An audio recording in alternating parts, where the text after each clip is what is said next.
আমি স্বাধীনতার যুদ্ধের একজন যোদ্ধা। আমি খালি পায়ে হাফ প্যান্ট পরে না খেয়ে যুদ্ধ করেছি। সেই যুদ্ধের ঘোষণাটা শুনেছি শহীদ প্রেসিডেন্ট জিয়াউর রহমান। সেই দলের কর্মী আমি। কারো রক্ত চক্ষু রক্ষা করে আমরা ঘরে বসে থাকি।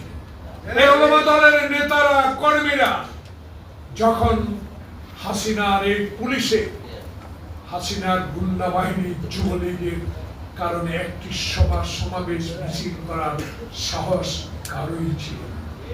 সেদিন তারেক রহমানের নির্দেশে আমরা যখন রাস্তায় নামি, আমি ব্যক্তিগতভাবে যখন রাস্তায় নামি, তখন আমি ডানে আর বামে, আমার সামনে আর পিছনে পেয়েছি এই ওলামা দল।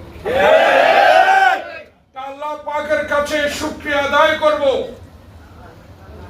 আল্লাহ পাক, আমি আল্লাহ রসুলকে বিশ্বাস করি। আজকে যারা ইসলামের নামে, ধর্মের নামে, সরোয়ার্দী উত্থানে আজকে ঐক্যবদ্ধ হচ্ছেন, ইসলাম প্রচার করেন, আমার বাধা নাই, যেহেতু আমি ইসলাম ধর্ম বিশ্বাস করি। কিন্তু দেশের চলমান রাজনীতিকে এই অঙ্গনে আপনারা যেইভাবে কথা বলে একটি ষড়যন্ত্র সৃষ্টি করছেন, এটা কিন্তু ওলামা দল বরদাস্ত করবে। ওলামা দল তো জাতীয়তাবাদী শক্তির একটি অঙ্গ, আরো বহু অঙ্গ আছে।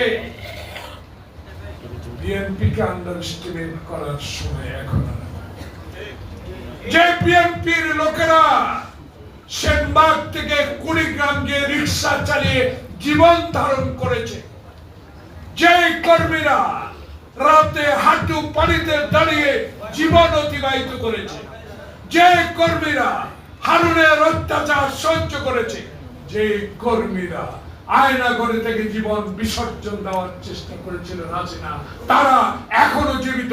একটি লোক আওয়ামী লীগে যোগ দেয়।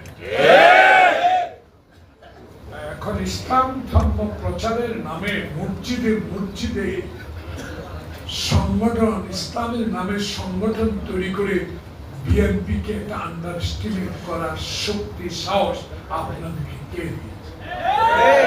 আমাদের নেতা শহীদ জিয়া, আমাদের নেত্রী বেগম খালেদা জিয়া, আমাদের আগামীর নেতা তারেক রহমান।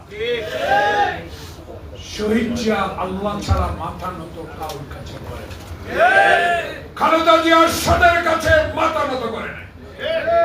তারেক রহমানের মেরুদণ্ড ভেঙে চুরমার করে দিয়েছেন, তবু সেই সাহস হারায়। তাই আমাদেরকে ধমক দিয়ে একটি সুষ্ঠু নির্বাচনকে ব্যাহত করবে বাংলাদেশ জাতীয়তাবাদী দল কখনো সহ্য করবে। আমরা তো জোর করে ক্ষমতা চাই না, স্বেচ্ছাও জোর করে ক্ষমতা নেয় নাই। সিপাহী বিপ্লবের মধ্য দিয়ে শহীদ জিয়া ক্ষমতা এসেছে। তারেক রহমান তো 5 আগস্টের পর স্পষ্ট বলে দিয়েছে, আমি হাসিনা মরা ভোটের ভোটারের প্রধানমন্ত্রী হতে চাই।